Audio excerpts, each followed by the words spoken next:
We get a lot of questions sometimes, like when people buy our meat, they're like, well, I opened it up and it's not red. Why isn't it red?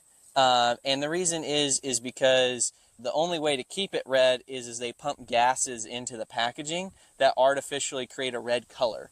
So the meat naturally is never that red. When you cut it and it's first exposed to oxygen momentarily, it will bloom, it's called. It'll redden up just a little bit, and then it'll instantly start to brown out unless you pump gases into the packaging for about 10 minutes and artificially create this like red pinkish color. So we get that question a lot. And it's like, they're like, your meat's not fresh because it's brown. It's like, well, actually, it's way fresher. Our meat is brown because 5 minutes later it turns to that brown color, and then we flash freeze it. So you're like eating meat that's like metabolic, like 5 minutes old, versus that red fresh meat in the grocery store might be a month old and it's sat like that, but they're using artificial gases in that packaging to create a color that's completely unnatural.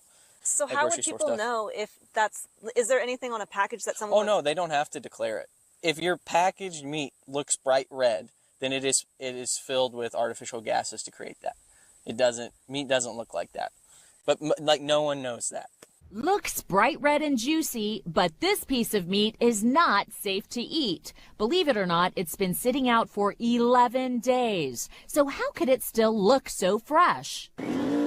It's because it's being packed and gassed in a special process that most people never heard about, using carbon monoxide, carbon dioxide, and nitrogen, which keeps the meat looking fresh and bright red.